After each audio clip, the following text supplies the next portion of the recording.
20 বছর পর চলে আসলাম আবারও সেই জায়গাতে। তো হ্যাপি দীপাবলি, সবাই আশা করি অনেক ভালো আছো আর সবাই হয়তো কালী পুজোতে অনেক আনন্দ করছো। তো দুর্গা পুজো চলে গেল, লক্ষ্মী পুজো চলে গেল, এবার হচ্ছে কালী পুজো।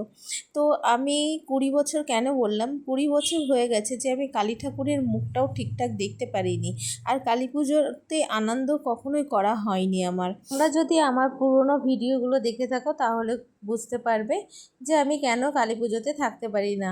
তো কালী পুজোতে আমি থাকতে পারি না তার একটাই কারণ, আর যে আমি সবসময় মানে কালী পুজোর এই টাইমটায় আমি সবসময় বাইরে থাকতাম, তো সেই কারণে। তো যাই হোক, এখন তো আর সেই দিনগুলো অনেক চেঞ্জ হয়ে গেছে, এখন হচ্ছে নতুন করে আবার সব কিছু শুরু।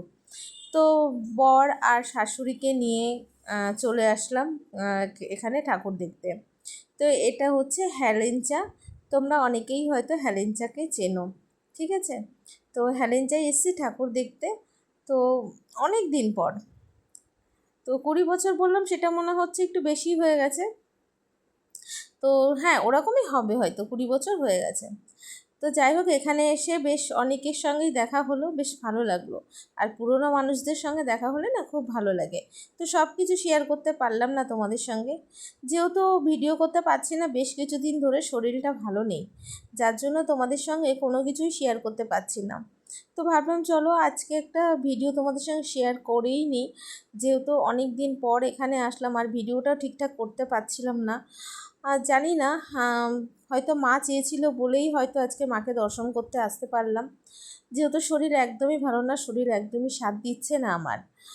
তো হচ্ছে অনেক জায়গায় পুজো হচ্ছে, শুনছি, কিন্তু যেতে পারছি না। এবার দুর্গাপুজোতে না সেরকম করে ঘোরা হয়নি। তো যাই হোক, এখানে প্যান্ডেলগুলো দেখো কিন্তু দারুণ করেছে। আর হেলেঞ্চায় কিন্তু খুব বড় বড় প্যান্ডেল হয় আর খুব বড় বড় ঠাকুর হয়। তো তোমরা চাইলে এখানে আসতে পারো, এখানে এসে তোমরা দেখতে পারো, এখানে খুব সুন্দর পুজো হয়।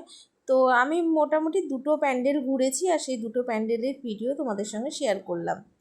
তো ওই যে বললাম, শরীরটা ভালো নেই বলে ঠিকঠাকভাবে করতে পারছি না। কর্তামশাইকে বললাম একটু ভিডিও ধরে দিতে, তো কর্তামশাই এমনভাবে ভিডিও ধরে দিল, সে আর কি বলবো, তোমরাই দেখে নাও। মানে কর্তামশাই ভিডিওই ধরতে পারে না। তো চলো এবার একটু কর্তামশাইকে দেখাই। আর এই ঠাকুরটা দেখো কত সুন্দর লাগছে না। আর কালীমা সবসময় আমার অন্তরেই থাকে, সেটা তো বলার কিছু নেই। তো মা চেয়েছে বলেই হয়তো আজকে দেখা করতে আসতে পারলাম মায়ের সঙ্গে। আর এখানে দেখো পুজো চলছে, পুজো আচ্চা চলছে। একটা সময় এই কালী পুজোয় আমি অনেক আনন্দ করেছি।